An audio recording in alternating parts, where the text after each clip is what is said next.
জমিদারেরা বিচার করতো যে উপর থেকে নাকি ফেলাই দিত, তোলা দিয়ে নদীর সাথে ঠিকঠাক এই তিনটা জায়গা নিচের থেকে মানে বন বাঁধা পরিষ্কার করতে করতে নিচের থেকে উঠছিল কেউ। Hello and welcome back to historical বিলিভের অ্যানাদার ব্লগে।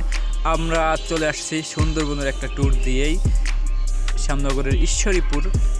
এসেই আমরা দেখতে পেলাম যে সুন্দর অনেক বৃহৎ একটি বটবৃক্ষ দাঁড়িয়ে আছে, অবশ্য নির্জীব, তার প্রাণহীন দেহ। এবং তারপর চলে আসলাম তার পাশেই, দেখলাম যে এখানে বাজার বসছে, আমরা যেদিন আসছিলাম সেদিন।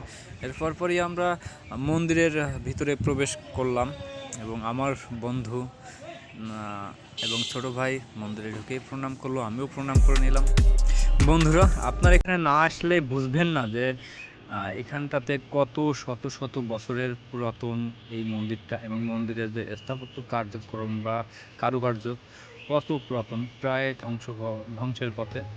কিছু কিছু সংস্কার হয়েছে, কিন্তু এত পুরাতন মন্দির আমার মনে হয় না যে আমাদের আশপাশ বা দুই একটা জেলাতে আছে বলে আমার মনে হয় না। এখানকার যারা পুরাতন অনেক রাজা শশাঙ্ক, তার আগের যে রাজারা, তারাও এই মন্দিরে সংস্কার কার্য করেছেন এবং পরপর অনেকবার সংস্কার হয়েছে মন্দির। আপনারা অনেকেই জানেন যে ভারতের প্রধানমন্ত্রী যশস্বী মায়ের মন্দিরে যে মোটুক দিয়ে গেছিলেন, সেটি চুরি হওয়ার পর থেকে দুপুর 1টা এবং সন্ধ্যা আরতির ব্যতীত মন্দিরের দরজা খোলা হয় না। পুরাতন যে স্থাপনাগুলো আপনারা দেখছেন এখন, এগুলো হয়তো শত শত বছর আগের। এখানে অনেক আগে যখন রাজাদের যুগ ছিল, তখনকার রাজারা এখানে সংস্কার কার্য করেছেন, প্রত্যেক রাজা একবার করে। কিন্তু কত বা কখন বা কে এই মন্দির প্রতিষ্ঠা করছেন, শুধু মন্দির নয়, মন্দিরের পাশে একটি মাজারও আছেন এবং একটি হাফসিখানা আছেন।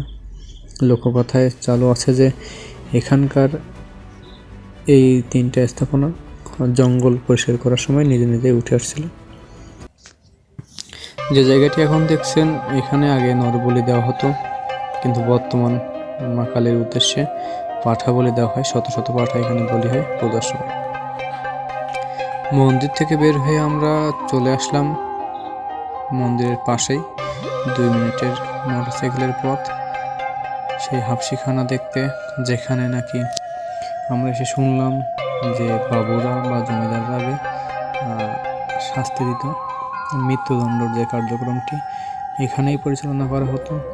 এই ঘরটি এমন একটি ঘর, ঘরের অনেকগুলো কক্ষ আছে এবং উপর থেকে নিচে ফেলিয়ে দেওয়া হতো।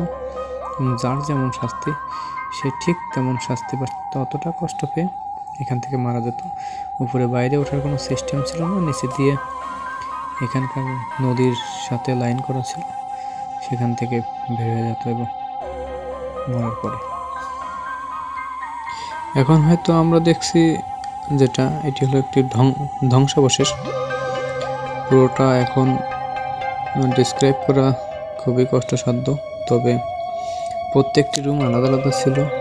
যে যেমন অপরাধ করত, যার যতটুকু কষ্ট পেয়ে মৃত্যুবরণ করতে হবে, তাকে ঠিক তেমন সিস্টেমে ঘরগুলো করা ছিল এবং তাকে সে ঘরেই ফেলানো হতো উপর থেকে, এবং অবশেষে সে কষ্ট পেয়ে মারা যেত এবং নিচ দিয়ে নদীর সাথে বড় সুড়ঙ্গ করা ছিল, সেখান থেকে বের হয়ে চলে যেত। এবং সত্যি ভয়ানক, হাড় হিম করা ঘরের দৃশ্য। আমরা একজন ভ্যান চালক ভাইকে পেলাম, ভাইয়ের সাথে কথা বললাম হাফসিখানা সম্পর্কে। বাপ দাদার অনেক আগের ছিল, দাদাদের কাছে গল্প শুনেছি যে এখানে বাবুরা জমিদারেরা বিচার করতো যে উপর থেকে নাকি ফেলাই দিত, তোলা দিয়ে নদীর সাথে ফিট থাকতো।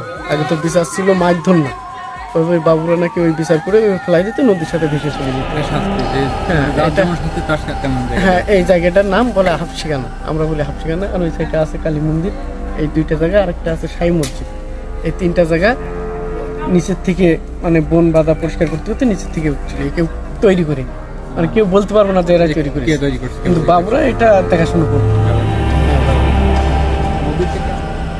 মন্দির এবং হাফসিখানা দেখে আমরা বাড়ির উদ্দেশ্যে রওনা দিলাম। এবং আসার পথে যাওয়ার পথে দেখলাম সেই পুরাতন জমিদার বাড়ি এবং সেই কালের সাক্ষী হয়ে দাঁড়ানো। এখানে দেখলাম যে পাশাপাশি সেই পুরাতন আমলের একটা শিব মন্দিরও আছে, আপনারা দেখছেন। এরপর আমরা জমিদার বাড়িতে না ঢুকে দেরি করলাম না, রাত হওয়ার কারণে, যেহেতু আমাদের যেতে হবে এখান থেকে অনেকটা দূরে, তো আমরা রওনা দিয়ে দিলাম। ইচ্ছা ছিল জমিদার বাড়িটা ঘুরে দেখব, কিন্তু দেখা সুযোগ হলো না। আমাদের বাড়িতে আসতে আসতে পথেই সন্ধ্যা হয়ে গেল। সবাইকে অনেক ধন্যবাদ সাথে থাকার জন্য। আপনারা চাইলে ভিডিওটি লাইক, শেয়ার, কমেন্ট করতে পারেন এবং একটি সাবস্ক্রাইব করবেন।